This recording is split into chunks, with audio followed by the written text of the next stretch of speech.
Welcome back. It's hard to get back to work after the holidays for all of us.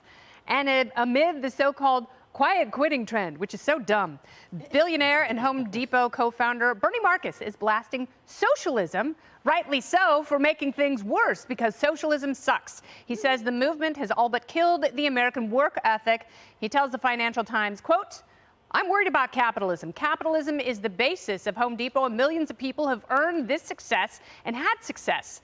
Thanks to socialism, nobody works, nobody gives a damn. Just give it to me. Send me money. I don't want to work. I'm too lazy. I'm too fat. I'm too stupid." End quote. Is that true? I mean, is everybody deciding? I'm not saying that. Bernie Marcus is saying that about people, Amy, but that's a great question. And my question for Bernie Marcus is, will you marry me? I know. He's only 90 years old. 93. Yeah, 93. That's made in heaven. But Amy, do these words ring true, or is he being a curmudgeon? I think it's sad that he thinks that at the head of a company, but I do think that might be the truth in some situations because people don't feel like they have to work anymore because they could get everything else for free from the government, or they're getting paid better to go on the welfare system. Plus, if you have a lot of likes on social media, your value's up anyway, right?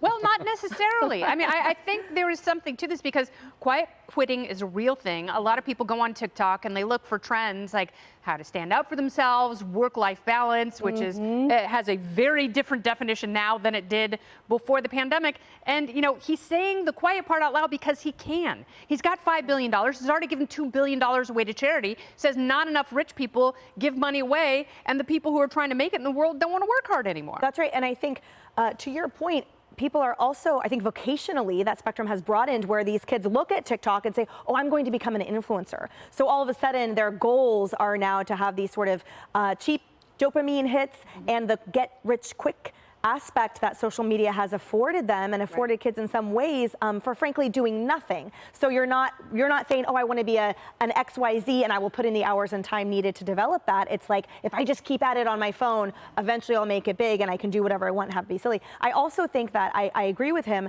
that it's partly the absolute dilution of any type of work ethic on the part of young people, and also in combination with the overregulation by the government. So there's no incentive to start your own business, or when you do, all you're going to be hit with is a bunch of roadblocks, especially in certain arenas like the medical industry and more, where the permitting and the licensing, you can't even braid hair without having to get a permit and a license, right? So it's really stymieing any type of actual entrepreneurship. Barriers to entry. You make such a great point. On top of that, you know, people were paid to not work during the pandemic. There's a large swath of people who would love to continue that trend, but with the looming recession, they will not have that luxury. So now big firms are outsourcing some of their labor to places like India and even Canada. It's true. It's true. Folks got to get off this couch and actually get back to work. Listen, we are seeing this rapid transformation, and Kenny, you and I have talked about this for a long time coming out of COVID, is you have a lot of folks, and it's not just millennials and Gen Z folks that are realizing that they no longer want to do this line of work and be paid minimum wage for some of these jobs. Like a quarter of all millennials work 2 or more jobs, right? They're not able to make ends meet, which is why I think COVID has shifted their mentality that they no longer have to stay in these jobs. And I think that's, to our earlier point about immigration, that's why we need our immigration system, to Emily and Amy's point, to work, because we actually need workers in this country to do a lot of the jobs that Americans don't actually want to do, that are on the lower end of the economic spectrum.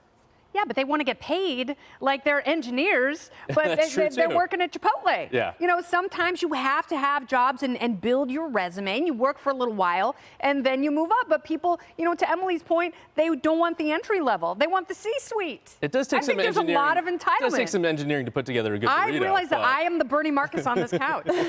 Capitalism. I mean, America thrives on capitalism, free markets, entrepreneurship. Exactly. This is what leads to success and opportunity to achieve the American dream, not give me a handout, give me a payoff with my student loans. You know, what happened to our work ethic in this country? And I think you're right. You know, it was exacerbated with the COVID lockdown. People got comfortable sitting at home, working from home, wanting to get paid more and do less work. And that's just not how our country operates. You know, I think it's capitalism that helps pave the way out of poverty. And we need to allow everyone the opportunity to, you know, succeed in this country. And if you look at, you know, socialism, it's, you know, governmental control, winners versus losers. But the government wants to take all of your winnings and equalize it and give it to everyone. Yes. That's not fair. That's not what America is based on. Absolutely right, but government is zero sum. Capitalism is positive sum. That means everyone can succeed. And guess what, capitalists? We want you to succeed. I want Amen. everybody to be a billionaire.